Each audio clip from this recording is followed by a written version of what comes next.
फारूक, मुझे तो यकीन ही नहीं आ रहा कि फौजिया और सुहेल घर वापस आ रहे हैं।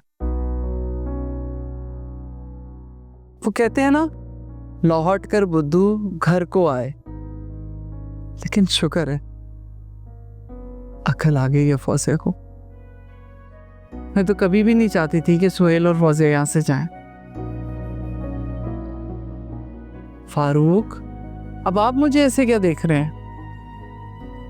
यकीन नहीं आ रहा मुझे कि तुम्हें फौजिया के आने की इतनी खुशी हो रही है वापस।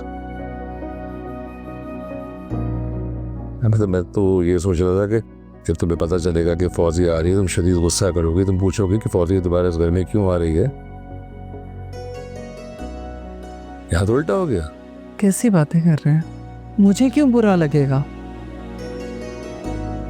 आप जानते हैं मुझे, मैं तो हमेशा से चाहती थी कि सुहेल और फौजिया हमारे साथ ही रहें। ये तो फौजिया ने ही बेवकूफ़ी की है, घर अलग कर लिया। एक बात कहता हूँ आयशा, इसलिए नहीं कि तुम मेरी बीवी हो, तुम वाकई बहुत खूबसूरत दिल के मालिक हो। तुम जैसे खूबसूरत दिल के लोग इस दुनिया में बहुत कम होते हैं। क्या हो गया?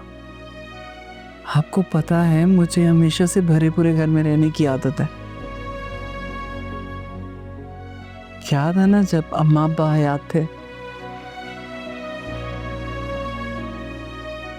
तब तो हमारे घर की रौनक ही और होती थी, कितना मजा आता था।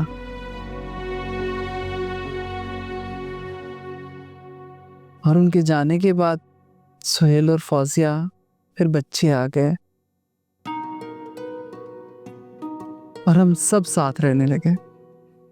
मेरा मानना है कि इकट्ठे रहने में ही बरकत है।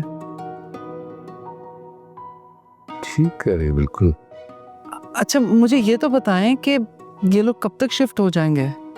हाँ हाँ, बात हुई थी मेरी सुहेल से, तो कह रहा था कि भाईजान इंशाल्लाह 1-2 दिन में शिफ्ट हो जाएंगे। बस फिर ठीक है, मैं शबाना से कह के फौजिया का रूम साफ करवा देती हूँ। आपको पता है जब से फौजिया गई है मैं उसके कमरे में नहीं जा सकी, दिल ही नहीं करता था। और दूसरा मुझे डर था कि उसकी कोई चीज़ आगे पीछे हो गई तो वो बहुत गुस्सा करेगी। ये सुहेल ने मजबूर किया है या फौजिया अपनी मर्जी से आ रही है? बताया तो है तुम्हें अभी मैंने, कि सुहेल से मैंने पूछा था तो उसने कहा कि फौजिया अपनी खुशी से आना चाहती है, तो मैंने भी फौरन कह दिया ठीक है, तुम्हारा अपना घर है, जब दिल चाहे शिफ्ट हो जाओ।